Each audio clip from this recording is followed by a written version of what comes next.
Hey guys what is up. आज की video में हम देखेंगे कि किसी भी ई कॉमर्स बिजनेस को स्टार्ट कैसे किया जा सकता है। मैं तुम्हें एक 8 स्टेप फ्रेमवर्क बताऊंगा जिसको अगर तुम यूज करते हो, स्टेप बाय स्टेप फॉलो करते हो तो तुम एक successful e commerce brand build कर सकते हो। बहुत सारी पॉपुलर ब्रांड जैसे कि स्निच, बेवकूफ, फर्स्ट क्राई, इन सब में एक कॉमन चीज है कि इन सब ने जब स्टार्ट किया था तो इन्होंने सेम फ्रेमवर्क यूज किया था और वही सेम फ्रेमवर्क हम देखने वाले हैं आज की वीडियो में। इस पूरे प्लान को, पूरे फ्रेमवर्क को तुम डाउनलोड भी कर सकते हो और उसको डाउनलोड कैसे करना है उसके लिए तुम्हें पूरी वीडियो देखनी पड़ेगी। बहुत सारे लोगों को लगता है कि ई कॉमर्स बिजनेस स्टार्ट करने के लिए बहुत सारा पैसा लगता है, लेकिन ऐसा कुछ भी नहीं है। अगर तुम सही से मार्केटिंग करो, सही से अपने ऑपरेशन संभालो, तुम्हारा रेवेन्यू मॉडल अगर सही हो तो तुम्हें ज्यादा पैसा नहीं चाहिए। तुम मिनिमम इन्वेस्टमेंट के साथ भी ई कॉमर्स बिजनेस स्टार्ट कर सकते हो। Usually e commerce businesses losses में जाते हैं क्योंकि वो अच्छे से मार्केटिंग नहीं करते, ज्यादा स्पेंड कर देते हैं मार्केटिंग पे, उनके ऑपरेशन सही नहीं होते या फिर उनका रेवेन्यू मॉडल, उनकी प्राइसिंग सही नहीं होती उनके प्रोडक्ट्स की, जिसकी वजह से वो और पैसा डालते जाते हैं और ज्यादा नुकसान करते रहते हैं बिना प्रॉब्लम को फिक्स किए। अगर तुम बिजनेस करना चाहते हो तो हमारे चैनल पे और बहुत सारे आइडियाज हैं जिनको जाके तुम चेकआउट कर सकते हो। सॉफ्टवेयर बेस्ड, एजेंसी बेस्ड और बहुत सारे आइडियाज तुम्हें हमारे चैनल पे मिल जाएंगे। अगर तुम चाहते हो कि तुम्हें रोज एक नया बिजनेस आइडिया मिले, स्टार्टअप आइडिया मिले, तो सब्सक्राइब कर दो इस चैनल को और साथ में बेल आइकन को दबा दो। अब चलते हैं सीधा लैपटॉप स्क्रीन पे और देखते हैं हमारा 8 स्टेप फ्रेमवर्क क्या है।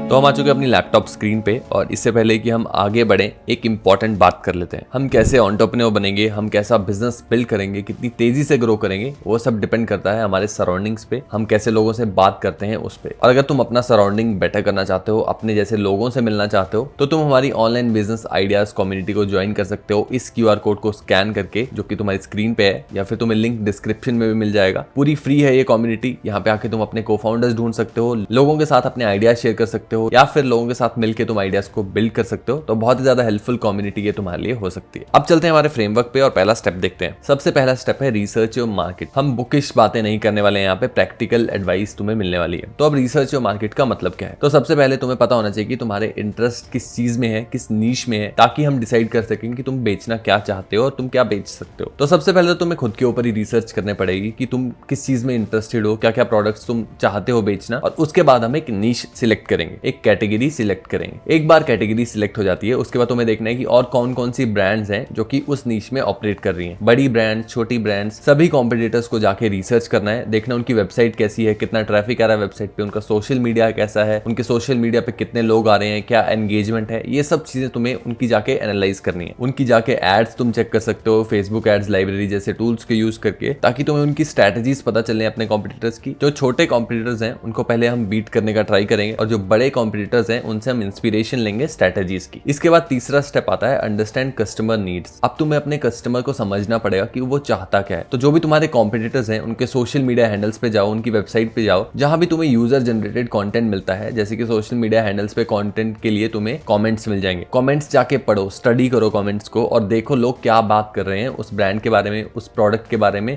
उस नीश में। वहां से तुम्हें पता चलेगा कि तुम्हारे एक्चुअल कस्टमर्स चाहते क्या है, और एक बार अगर तुम्हें वो पता चल गया कस्टमर की नीड्स, तो तुम उसे फुलफिल कर सकते हो अपनी ब्रांड के थ्रू। तो पहले स्टेप में बहुत अच्छे से तुम्हें रिसर्च करना है, अपने कस्टमर को जानना है, अपने कॉम्पिटिटर्स की स्ट्रेंथ को जानना है, कौन कौन सी स्ट्रेटजीज वो यूज कर रहे हैं, कौन सी स्ट्रेटजीज काम आ रही हैं, कौन सी काम नहीं आ रही हैं, ताकि जो काम आ रही है स्ट्रेटजीज वो तुम अपने बिजनेस में इंप्लीमेंट कर सको। एक बार हमें पता चल गया कि हमारा कस्टमर क्या है, कैसा है, उसके बाद हम अपनी ब्रांड बिल्ड कर सकते हैं। अब ब्रांड बिल्ड करने के लिए हमारे पास क्या होना चाहिए? हमारे पास एक बिजनेस नेम होना चाहिए, एक लोगो होना चाहिए और ट्रेडमार्क की हमें रजिस्ट्रेशन कराने पड़ेगी। अब तुम्हारा ब्रांड जो है, उसका लोगो जो है वो एकदम अट्रैक्टिव होना चाहिए, एकदम तुम्हारा जो काम है उसको डिफाइन करना चाहिए। जैसे अगर शू तुम बेच रहे हो तो शू रिलेटेड लोगो होना चाहिए तुम्हारा। साथ ही में जो नाम है तुम्हारी ब्रांड का वो ऐसा होना चाहिए जिसको लोग याद रख सकें एकदम से, बिल्कुल ही ऐसा नहीं होना चाहिए जिसको लोग याद ही न रख पाए। साथ ही में तुम अपने नाम का और लोगो का ट्रेडमार्क करवा लो शुरू में ही, ताकि इससे पहले तुम ग्रो करना शुरू करो तुम्हारे पास ये सब ऑलरेडी सॉर्टेड हो, डॉक्यूमेंटेशन वगैरह। क्योंकि बाद में बहुत सारी दिक्कतें आती हैं जब तुम ब्रांड नेम रजिस्टर कराने जाते हो, तो वो ऑलरेडी टेकन होता है और वो मिलता नहीं है। एक तुम ब्रांड किट बना सकते हो, इसके लिए कैनवा का यूज कर सकते हो, उसमें तुम्हें ब्रांड किट का फीचर मिल जाता है बनाने का। ये प्रीमियम फीचर है तो तुम्हें कैनवा प्रो इसके लिए लगेगा। उस पे जाके एक ब्रांड किट बनाओ और वो ब्रांड किट चेंज नहीं होना चाहिए। एक फॉन्ट तुम यूज कर रहे हो अपने ब्रांड के लिए तो वही फॉन्ट हर जगह यूज करना है, एक कलर यूज कर रहे हो तो वही कलर हर जगह यूज करना है, वो बार बार चेंज नहीं करना है। एक बार तुम्हारे पास ब्रांड किट आ गया, तुम्हारी ब्रांडिंग होगी, तो अगला स्टेप बहुत ज्यादा इंपॉर्टेंट है, जो कि है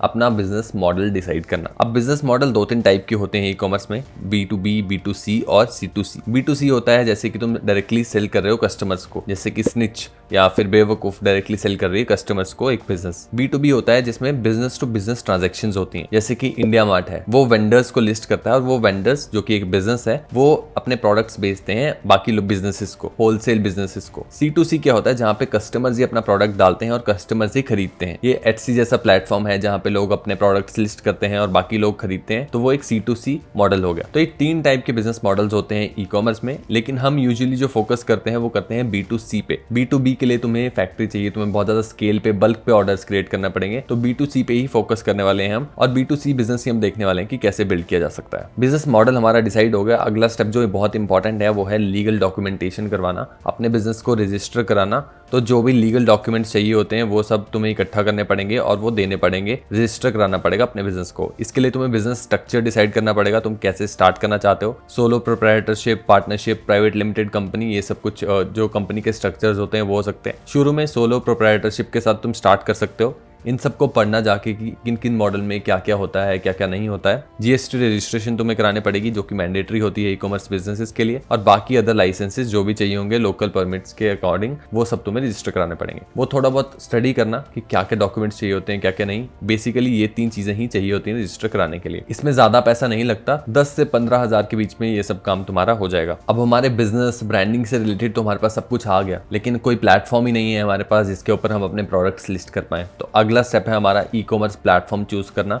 इसमें बहुत सारे ऑप्शंस तुम्हें मिल जाते हैं, लेकिन सबसे पॉपुलर जो है वो है शॉपिफाई, लेकिन उसके मंथली चार्जेस होते हैं अराउंड 2-3 हजार तुम्हें शॉपिफाई को देना पड़ेगा मंथली, अगर तुम शॉपिफाई पे वेबसाइट बनाते हो। वूकॉमर्स को वर्डप्रेस के साथ इंटीग्रेट किया जा सकता है और वो काफी सस्ता पड़ता है, अराउंड 5000 पर ईयर पे तुम वूकॉमर्स को यूज कर सकते हो वर्डप्रेस के साथ, लेकिन इसमें फीचर्स काफी लिमिटेड हो जाते हैं। लास्ट स्टेप है कस्टम डेवलपमेंट। तो अगर तुम्हें कोडिंग आती है तो तुम ये कर सकते हो, लेकिन अगर नहीं आती तो ई कॉमर्स वेबसाइट बनाना फुली कोडेड बहुत ही ज्यादा मुश्किल है। तो तुम शॉपिफाई के साथ जा सकते हो या तो वूकॉमर्स के साथ जा सकते हो, डिपेंडिंग अपॉन तुम्हारे पास कितना पैसा है और तुम कितना इन्वेस्ट कर सकते हो। शॉपिफाई ज्यादा इजी टू यूज है, बहुत सारे प्लगइन्स इसमें इंटीग्रेट हो जाते हैं जिससे प्रोफेशनल लगती है बहुत ज्यादा वेबसाइट। वूकॉमर्स में उतनी प्रोफेशनल वेबसाइट बनाना पॉसिबल नहीं होता फ्री में, लेकिन अच्छी खासी वेबसाइट, वर्किंग वेबसाइट बना सकते हो उससे भी। जो हमारी वेबसाइट है thesoloentrepreneur.in वो भी वूकॉमर्स पे ही बनी है, जो कि हमें पड़ता है around 5000 rupees per year. Fully functional website है जिसपे तुम ऑर्डर कर सकते हो जाके, और प्रॉपर ई कॉमर्स वेबसाइट की तरह काम करती है। इसके बाद तुम्हें पेमेंट गेटवेज इंटीग्रेट करने होते हैं। तो इंडिया में काम कर रहे हो तो रेजर पे यूज कर सकते हो, पेटीएम यूज कर सकते हो। अगर फॉरेन के क्लाइंट्स के साथ काम कर रहे हो, फॉरेन से ऑर्डर आ रहे हैं, तो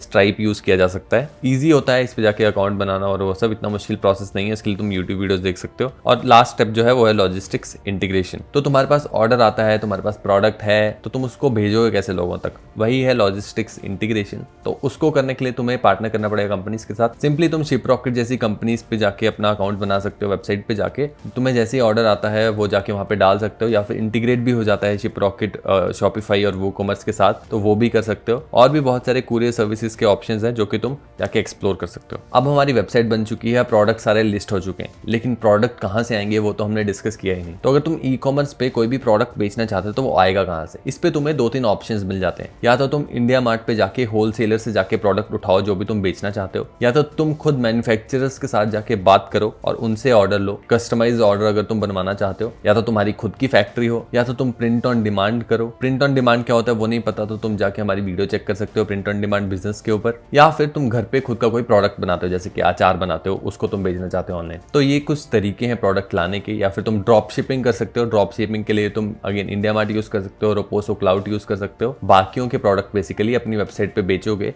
अपनी मार्केटिंग के थ्रू। तो इन सब तरीकों से तुम प्रोडक्ट ढूंढ सकते हो या तुम अपना प्रोडक्ट बना सकते हो। तो अब हमारी वेबसाइट पे प्रोडक्ट्स हैं, सब कुछ चल रहा है, पेमेंट इंटीग्रेटेड है। तो अब आ जाता है हमारे पास कि मार्केटिंग कैसे करनी है, लोग हमारी वेबसाइट पे कैसे आएंगे। तो या तो तुम बहुत सारा पैसा खर्चा करो एड्स के ऊपर, एड्स चलाओ, तुम्हें एड्स अच्छे से चलाने आती हैं, फेसबुक एड्स, गूगल एड्स, तो वो कर सकते हो। बेसिकली एड्स का कॉन्सेप्ट क्या है कि अगर तुम एड्स के ऊपर 100 रुपया खर्च रहे हो तो तुम कम से कम 200 रुपये का प्रॉफिट कमाओ उसमें से, ताकि 100 रुपया तुम्हारा बच के निकल जाए। लेकिन होता क्या है, जिनको एड्स अच्छे से चलाने नहीं आती वो 100 रुपया खर्चते हैं लेकिन उनका प्रॉफिट होता है 50 रुपए का। तो जो टोटल लॉस है वो हो जाता है -50। और अगर इसी को तुम स्केल पे ले जाओ तो अगर तुम 1 लाख रुपए की एड्स चला रहे हो और तुम्हारा प्रॉफिट हो रहा है 50,000, तो डायरेक्ट लॉस है 50,000 का। तो इसीलिए एड्स पे तभी घुसना जब तुम्हें अच्छे से एड्स आ जाए, या तो शुरू में थोड़ा थोड़ा टेस्ट कर सकते हो। और एड्स में बहुत सारी चीजें देखने पड़ती हैं, जैसे कि ad creatives, target audience, ad setup करना पड़ता है, बहुत सारी रीटारगेटिंग करनी पड़ती है। वो सब अगर नहीं पता तो किसी प्रोफेशनल को हायर कर सकते हो अगर तुम्हारे पास पैसा है, या तो खुद पहले सीखो, छोटे बजट से ट्राई करो। अगर पैसा नहीं लगाना चाहते मार्केटिंग पे तो ये सब कुछ ऑप्शंस हैं, जैसे कि तुम एसईओ ऑप्टिमाइजेशन कर सकते हो अपनी वेबसाइट को। कीवर्ड्स जैसे कि अगर तुम शूज बेच रहे हो तो जैसे कोई सर्च करता है बेस्ट स्नीकर्स इन इंडिया, तो तुम्हारी वेबसाइट आ जाए पहले पेज पे गूगल के, और वहाँ पे लोग उस पर क्लिक करके जाके ऑर्डर करें। उसके लिए तुम एसईओ ऑप्टिमाइजेशन कर सकते हो।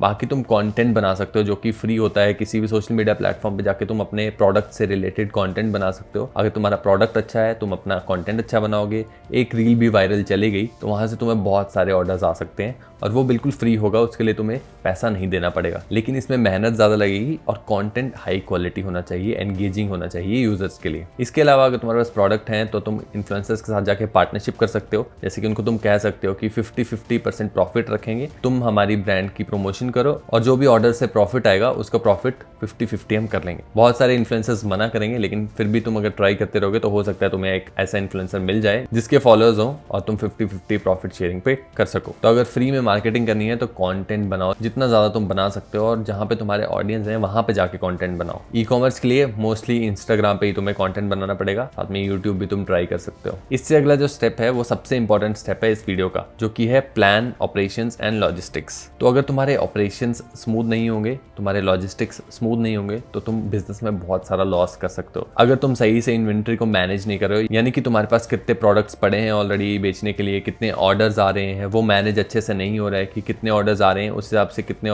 प्रोडक्ट्स तुम्हारे पास होने चाहिए एक महीने के लिए, ये सब अच्छे से मैनेज नहीं करोगे तो लोगों को ऑर्डर टाइम पे नहीं मिलेगा, बहुत सारे रिटर्न्स आ सकते हैं, जिसकी वजह से बिजनेस पूरा खराब हो सकता है। ऑर्डर फुलफिलमेंट सही से करना बहुत ज़्यादा इंपॉर्टेंट है। इसके लिए तुम अच्छे पार्टनर्स के साथ अगर पार्टनर करोगे तो ऑर्डर टाइम पे मिल पाएगा तुम्हारे कस्टमर्स को और वो खुश रहेंगे। ई कॉमर्स में सबसे ज़्यादा जिस चीज़ पे लोग रोते हैं वो है आरटीओ। बहुत ज़्यादा रिटर्न रेट होता है, और जब ऑर्डर तुम भेजते हो कस्टमर को तो उसका कुछ पैसा लगता है, लेकिन अगर वो रिटर्न आता है तो उसका भी पैसा लगता है। तो तुम्हारा प्रॉफिट 0 हुआ, और जो रिटर्न आया और जो भेजा उसका जो एक्सपेंस हुआ वो नेगेटिव में जाएगा सीधा एज अ लॉस। और जब ये स्केल पे होता है, अगर 1000 में से 500 आरटीओ आ रहे हैं तो बहुत ज़्यादा लॉस हो जाएगा बिजनेस को। तो इस चीज़ को संभालना, इस चीज़ पे ध्यान देना बहुत इंपॉर्टेंट होता है। इसीलिए तुम्हारे ऑपरेशंस सही होने चाहिए, तुम्हारी लॉजिस्टिक्स सही होनी चाहिए। साथ में कस्टमर सपोर्ट टीम रखो, क्योंकि नई ब्रांड है तो कोई ट्रस्ट नहीं करेगा। तो अगर तुम्हारे पास कस्टमर सपोर्ट टीम होगी, लोगों से बात करेगी जो, तो ट्रस्ट बढ़ता है। अगर तुम कॉल पे लोगों से बात करोगे, कंफर्म करोगे ऑर्डर्स को कॉल पे कॉल करके, तो उससे ट्रस्ट बढ़ता है और कस्टमर रिटर्न नहीं करता है यूजुअली। तो अब हमारा स्टोर तैयार है, वर्किंग है, ऑर्डर्स आ रहे हैं मार्केटिंग के थ्रू, और हम ऑर्डर्स को भेज भी रहे हैं, ऑपरेशन सब कुछ स्मूथली चल रहे हैं। अब लास्ट में तुम्हारे पास एक ऐसी शीट होनी चाहिए जिसपे ये सब कुछ पता चले तुम्हें कि क्या चल रहा है बिजनेस में। उसके लिए हम एक फाइनेंशियल प्लान बनाते हैं। इसमें तुम इनिशियल इन्वेस्टमेंट लिखते हो कि क्या क्या इनिशियल इन्वेस्टमेंट है, सेटअप में, मार्केटिंग में। रेवेन्यू प्रोजेक्शंस देखते हो तुम कि मंथली कितना चल रहा है तुम्हारा रेवेन्यू, और उसके हिसाब से तुम कितना रेवेन्यू एक्सपेक्ट कर सकते हो ईयर एंड तक। इसमें तुम ग्रोथ को ट्रैक कर सकते हो कि मंथली ग्रोथ कितनी है तुम्हारे रेवेन्यू की, उसके हिसाब से अप्रॉक्सीमेटली नंबर निकाले जा सकते हैं।